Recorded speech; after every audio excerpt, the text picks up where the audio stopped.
வணக்கம். கடந்த ஒரு மாதமா தமிழகத்தையே உலுக்கிக் கொண்டிருக்கக்கூடிய ஒரு வழக்கு. அதாவது எத்தனையோ வழக்குகள் நம்ம பார்த்திருப்போம். இதற்கு முன் எத்தனையோ பெண்கள் சூசைட் பண்ணியிருக்காங்க. பட் இந்த திருப்பூர் அவிநாசியை சேர்ந்த ரிதன்யா இவங்கள யாருமே மறக்க முடியாது. இவங்களுடைய வழக்கும் அந்த மாதிரியான ஒரு வழக்கு. ஏன்னா எல்லா பெண்கள் மற்றும் ஆண்கள், குழந்தைகள் எல்லோரும் இந்த பெண் ஏன் இறந்து போயிட்டாங்க, இவங்களுடைய முகம் இவ்வளவு அழகா இருக்கு, இப்படி அழகா பேசுறாங்க, இவ்வளவு தன்மையா பேசுறாங்க, இவங்க ஏன் சூசைட் பண்ணிக்கணும், இவங்க வாழ்ந்திருக்கணும் இல்லையா, இவங்க அவனை பழி வாங்கியிருக்கணும் இல்லையா, ஏன் இவங்க இறந்து போனாங்க, இந்த பொண்ணை இந்த பேரண்ட்ஸ் பார்க்க மறந்துட்டாங்க அப்படின்னு தான் எல்லாருமே பேசிக்கிறாங்க. ஸோ அப்பேற்பட்ட ரிதன்யா ஏன் தன்னைத்தானே மாற்றிக்கிட்டு சூசைட் பண்ணிக்கிட்டாங்க அப்படின்ற ஒரு விஷயம் இந்த ஊடகத்தில், அதாவது யூடியூப் மட்டும் இல்லாமல் பல்வேறு கோணங்களில் இந்த வழக்கு குறிப்பா திசை மாறி போய்கொண்டிருக்கிறது. நான் இதுக்கு முன்னாடி சில வழக்குகள் ரொம்ப டீட்டெயிலா பேசியிருக்கேன். பட் இருந்தாலும் இந்த ரிதன்யா விஷயத்துல கொஞ்சம் முன்னாடியே வீடியோ பதிவுகள் போடலாம்னு நினைச்சா கூட என்னால போட முடியல. கொஞ்சம் ஒர்க் அதிகமாக இருந்துச்சு, என்னால் கான்சன்ட்ரேட் பண்ண முடியல. இருந்தாலும் தொடர்ந்து இந்த ரிதன்யாவோட வழக்கை நான் வாட்ச் பண்ணிகிட்டே இருக்கேன். ஸோ சரி, இப்போ பேசலாம் அப்புறம் பேசலாம்னு நினைக்கும் பொழுது எனக்கு உந்துதல் ஏற்படக்கூடிய ஒரு விஷயமா இருந்தது இந்த சிவா மீடியா அப்படின்ற ஒரு விஷயம்தான். ஏன்னா அந்த சிவா மீடியான்ற நபர் ரொம்ப எளிதில் மறக்கக்கூடிய நபர் அல்ல. இதற்கு முன் 2 வருஷத்துக்கு முன்னாடியே நான் இவரை பார்த்துருக்கேன் யூடியூப் தளத்தில். குறிப்பாக எந்த விஷயத்துல இவர் பேசும்பொழுது நான் இவரை பார்த்தேன்னா, ஸ்ரீமதி அப்படின்ற பாப்பா 2022 ஜூலை 12ஆம் தேதி மர்மமான முறையில் இறந்து போனாங்க. இந்த விஷயத்த நம்ம யாருமே மறக்க முடியாது. அப்படி இருக்கும் பொழுது இந்த சிவா மீடியால போதி பிரவேஷ் அப்படின்ற ஒரு செக்ஸ், அவரை என்ன சொல்றதுன்னு தெரியல, செக்ஸ் குருனே வச்சுக்கோங்களேன், போதி பிரவேஷ்ன்ற செக்ஸ் குருவை இன்டர்வியூ பண்ணி நம்ம ஸ்ரீமதி, அதாவது தமிழ் மக்கள் மனதில் நீங்கா இடம் பிடித்த ஸ்ரீமதியின் மர்ம மரணத்தை பற்றி அவதூறு செய்திகள் அந்த போதி பிரவேஷை வச்சு இந்த சிவா மீடியா நபர் பேட்டி எடுத்து போடுறாரு. அவர் பேர் எனக்கு சரியா தெரியல, Siva, I don't know. So இந்த மாதிரி ஏற்கனவே எங்களுக்கு இந்த முகம் பரிச்சயப்பட்ட முகம். திடீர்னு எனக்கு ஒரு நோட்டிஃபிகேஷன் வருது, இந்த மாதிரி சிவான்ற நபர் ரிதன்யாவை பற்றி பேசுகிறாரு. அப்போ எனக்கு உடனே பொறி தட்டுச்சு, போச்சுடா இவங்க ரிதன்யா மேட்ரை எடுத்துட்டாங்க கையில் அப்படின்ற மாதிரி எனக்கு கருக்கு நினைச்சு. ஆனால் அதுக்கு முன்னாடியே இந்த முக்கியமான விஷயம் நான் ஷேர் பண்ணி ஆகணும். இந்த கார்த்திக் பிள்ளை அவரும் ஸ்ரீமதி வழக்கு கெட்டு போய் நாசமாக போகிறதுக்கு மிக முக்கிய பங்கு அவருக்கு முதலிடம் கண்டிப்பாக நம்ம தந்தாகணும். இவங்க இந்த சிவா மீடியாவில் ஒரு அப்பப்போ வந்துட்டு போன ஒரு கேரக்டர். பட் இருந்தாலும் ஒரு தாக்கத்தை ஏற்படுத்தியவர்கள். அட ஏன்பா நீ இந்த மாதிரிலாம் வீரப்பனை பற்றி பேசிட்டு இந்த மாதிரி இழிவான பதிவுகளை போடுறேன்னு 2-3 வருஷத்துக்கு முன்னாடியே இந்த நபருக்கு மக்கள் மூலமா பயங்கரமான செருப்படிகளும் சாட்டையடிகளும் கொடுக்கப்பட்டுச்சு. ஆனா மீண்டும் இந்த ரிதன்யா வழக்குல இந்த சிவா மீடியா அவர் இறங்கியிருக்காரு. அவதூறு கருத்துக்களை பரப்பி மக்கள் மத்தியில் அதிக ஒரு சஞ்சலத்தை ஏற்படுத்தியிருக்காரு. அவர் போட்ட அந்த ஒரு வீடியோ பதிவு ரொம்பவே ஒரு தாக்கத்தை ஏற்படுத்தியிருக்கு. ஸோ அதன் அடிப்படையில் அந்த வீடியோவை எடுத்துக்கிட்டு கார்த்திக் பிள்ளை தையாந்தக்கா நாடி இன்னொரு வீடியோ போடுறாரு. ஸோ மக்கள் மத்தியில் அந்த கார்த்திக் பிள்ளை கடைசியாக லாஸ்ட் வீக் போட்ட ஒரு வீடியோ முடிஞ்சால் நான் இந்த ஸ்க்ரீனில் ஷேர் பண்ணுறேன் பாருங்க. அந்த வீடியோக்கு 68,000 வியூஸ் போயிருக்குங்க, 550 பேர் லைக் பண்ணியிருக்காங்க. ஸோ ஒரு நல்லது நடக்கிற இடத்துல ஒரு கெட்டதை ஆதரிக்கிறதுக்கும் 550 பேர் ரெடியாக இருக்காங்க. அவனோட பதிவுக்கு லைக் போடுறதுக்கும் இத்தனை பேர் தயாரா இருக்காங்க. ஸோ அந்த சிவா மீடியாவில் அவருடைய பதிவுகளுக்கும் ஆயிரக்கணக்கானவர் லைக் பண்ணியிருக்காங்க. ஸோ எதிரும் புதிரும், அதாவது நியாயத்துக்காக சப்போர்ட் பண்ணக்கூடிய மக்கள் எந்த அளவுக்கு இருக்காங்களோ அதே அளவுக்கு அநியாயத்துக்கு துணை போறவங்களும் நிறைய பேர் இருக்க தான் செய்யறாங்க. ஸோ இதன் மூலமா நான் என்ன உங்களுக்கு சொல்லணும், கண்டிப்பா வீடியோ பதிவு நம்ம இந்த இடத்துல போடாம இருக்கக்கூடாதுன்னு நான் வந்ததுக்கு காரணமே, இதற்கு முன் என்னால் சரியா போட முடியல. ஒரு 2-3 மந்த்ஸ் என்னுடைய சொந்த வேலை காரணமா நான் வீடியோ பதிவுகள் போடல. ஆனா இப்போ இந்த இடத்துல நம்ம நிச்சயமா பேசிதான் ஆகணும். அதாவது இந்த சிவா மீடியான்ற நபர், இந்த கார்த்திக் பிள்ளை நபர், இவங்கெல்லாம் மக்கள் மத்தியில ஒரு மாற்றத்தை கொண்டு வராங்க. ரிதன்யா மேல பயங்கரமான ஒரு கன்சர்ன் உருவாகி இருக்கு. இதுல ஒரே ஒரு முக்கியமா ஒரு நபர் தப்பிச்சிட்டாருங்க. அவரு பேசியிருந்தா இன்னுமே கொஞ்சம் இந்த வழக்குல ரிதன்யாவை சுத்தமா மக்கள் மறக்கடிக்கிறதுல மிக முக்கிய பங்கு வகிச்சிருப்பாரு. யாருன்னு கேட்டீங்களா? அதுதான் வேற யாரு, யூடியூபர் சவுக்கு சங்கர், அதாவது யூடியூபர் சங்கர்ன்ற ஒரு அடைமொழியோட சவுக்கு சங்கர்னா உங்க எல்லாத்துக்குமே தெரியும். அவர் இந்த ஸ்ரீமதி வழக்கில் மிக முக்கியமா திசை திருப்புறதுக்கு ஒரு காரணமா அடித்தளம் முதல் விதை போட்டவர் அவர் தான். அதுக்கப்புறம் முளைச்சது இந்த கார்த்திக் பிள்ளை, அதுக்கப்புறம் ஒன்னொன்னா வந்ததுல ஒருத்தர் இந்த போதி பிரவேஷ், அவரை இன்ட்ரடியூஸ் பண்ணி வச்சது இந்த சிவா மீடியா. ஸோ அதே போல இந்த ரிதன்யா வழக்குல ஒரு பெரிய குண்டை தூக்கி போடுறாரு. என்னது, அந்த வாக்கிங் வர மாதிரி ஒரு வீடியோ பதிவு ஒன்று போடுறாரு. அதாவது அவங்க வீட்டை விட்டு வெளியே வந்து கார்ல ரிதன்யா போறாங்க. அவங்க ஹஸ்பண்ட் வந்து அவங்களுக்கு கொஞ்சம் சில ஹெல்ப் எல்லாம் பண்ற மாதிரி இருக்கும். அது பெரிய பணிவிடையெல்லாம் செஞ்ச மாதிரி இருக்காது. ஆக்சுவலா இதுல வந்து அவருடைய கருத்துக்கள் பார்த்தீங்கன்னா, ஒரு கணவர் எந்த அளவுக்கு பாத்துக்கிறாரு பாருங்க, எவ்வளவு பொறுப்பான பையன் அப்படின்ற மாதிரிலாம் சொல்லியிருப்பாரு. பொறுப்புன்னா இந்த வெளியே இப்படி காட்டுறதுலாம் பொறுப்பு கிடையாது. ஏற்கனவே பல பதிவுகள்ல ரிதன்யாவோட அம்மா அப்பா தம்பி எல்லாம் என்ன சொல்லியிருக்காங்கன்னா, ரிதன்யாவோட ஒரு மைண்ட் செட்டப் என்னன்னா, கணவன் மனைவிக்குள்ள நடக்கிறத முதல்லயே கவின் கிட்ட சொல்லிட்டாங்களாம். கணவன் மனைவிக்குள்ள நடக்கிறத நம்மளே பேசி தீர்த்துக்கணும், வெளியே கொண்டு போகக்கூடாது அப்படின்ற மாதிரி 2 பேரும் ஒரு முடிவு எடுத்திருந்திருக்காங்க. ஸோ அதன் அடிப்படையில் இவங்க 2 பேரும் வெளியே வந்தோன்னே நார்மலாக இருந்திருக்கலாம். ஸோ இந்த வெளியே போகிற ஒரு வீடியோ ஃபுட்டேஜை வச்சுக்கிட்டு இவங்க 2 பேரும் ஒற்றுமையாக இருந்தாங்க, ஒரே கலரில் ட்ரெஸ் போட்டிருந்தாங்க. என்ன ஸ்பீச் இதெல்லாம்?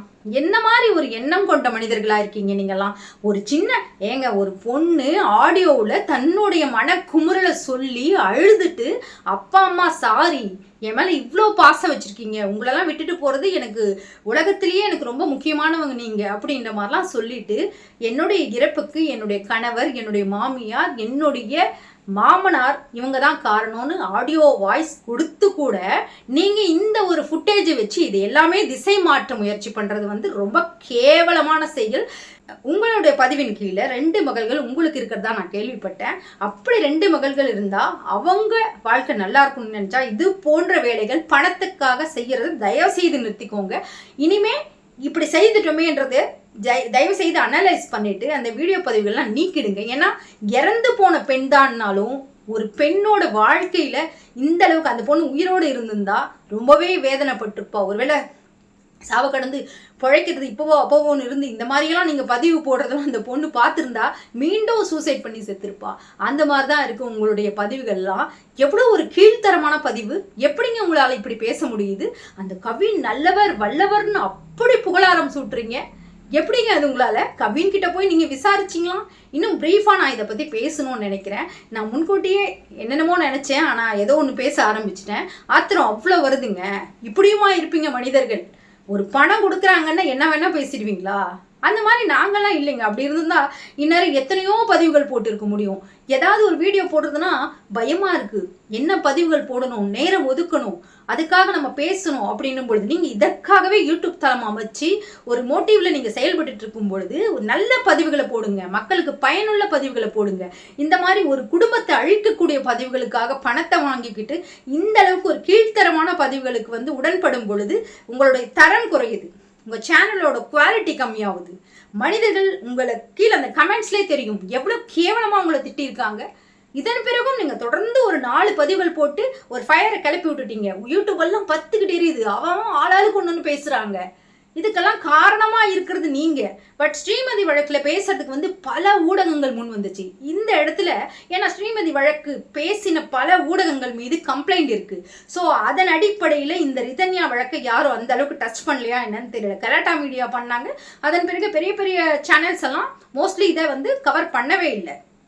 ஸோ அதெல்லாம் வந்து உங்களுக்கு ஒரு ப்ளஸ்ஸு. ஸோ நீங்கள் கொளுத்தி போட்ட அந்த தீ வந்து 10 கிட்ட எரியுது. மக்கள் மத்தியில் வந்து ஒரு விஷயத்தை வந்து ஸ்ப்ரெட் பண்ணுறீங்க, அது ஓரளவுக்கு ஃபார்ம் ஆன மாதிரி தான் தெரியுது. ஸோ இன்னும் கொஞ்ச நாளில் அவங்க வெளியே வந்துடுவாங்க.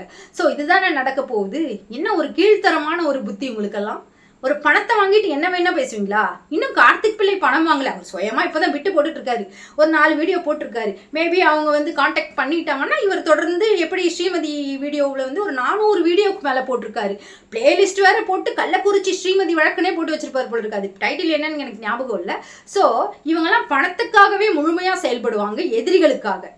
எந்த ஒரு நியாய நீதிக்காக இவங்க வந்து செயல்படவே மாட்டாங்க. மக்கள்கிட்ட நான் என்ன சொல்ல விரும்புகிறேன்னா, ஸோ இது போன்ற நபர்கள் இந்த வழக்கில் எந்த ஒரு ஆதாரமும் இல்லாமல் ஒரு சில எவிடன்சஸ் வந்து போலித்தனமா காட்டுவாங்க. அதை வந்து நம்ம நம்பக்கூடாது. தீர விசாரிச்சு தான் முடிவெடுக்கணும். நம்ம கண்ணால எதையும் பார்க்கல. அந்த பொண்ணு கொடுத்த அந்த வாய்ஸ் நோட் மட்டும் நம்ம பார்க்குறோம். ஸோ அதன் அடிப்படையில் நம்ம என்ன சிந்திக்கணும், அதன் மூலமா மக்களாகிய நம்ம என்ன புரிஞ்சுக்கணும், இந்த வழக்கு எந்த கோணத்தில் போயிட்டு இருக்கு, எதன் அடிப்படையில் விசாரணை போயிட்டு இருக்கு, நியாயம் கிடைச்சதா, நியாயம் கிடைக்கலையா, இவங்களை அரெஸ்ட் பண்ணியிருக்காங்களே, இவங்க 2 தடவை ஜாமீன் மனு தள்ளுபடி செய்யப்பட்டிருக்கு, அடுத்த வழக்கு வரும்பொழுது இவங்களுக்கு ஜாமீன் கிடைக்க வாய்ப்பு இருக்குதா அப்படின்றத நம்ம யோசிக்கணும். ஜாமீன் கேட்டிருக்காங்க, அதுக்கு வந்து தமிழக காவல்துறையை பதிலளிக்க சொல்லி உச்சநீதிமன்றம் வந்து தீர்ப்பு வழங்கியிருக்காங்க. ஸோ அதாவது ஜாமீன் கொடுக்கலாமா அதை பத்தி வந்து டிஸ்கஸ் பண்ணிட்டு சொல்லுங்க அப்படின்னு சொல்லியிருக்காங்க. ஸோ இவங்க என்ன சொல்ல போறாங்கன்னு இன்னும் தெரியல. ஸோ வழக்கு டேட் வரும்பொழுது அது என்னன்னு நமக்கு அப்டேட்ஸ் வந்தா பரவாயில்ல. அதை விட்டுட்டு தேவையில்லாம இது போன்ற விஷயங்கள், பெற்றோரை பத்தி தவறா பேசுறதும் எவ்வளவு ஒரு கீழ்த்தரமான பேச்சு.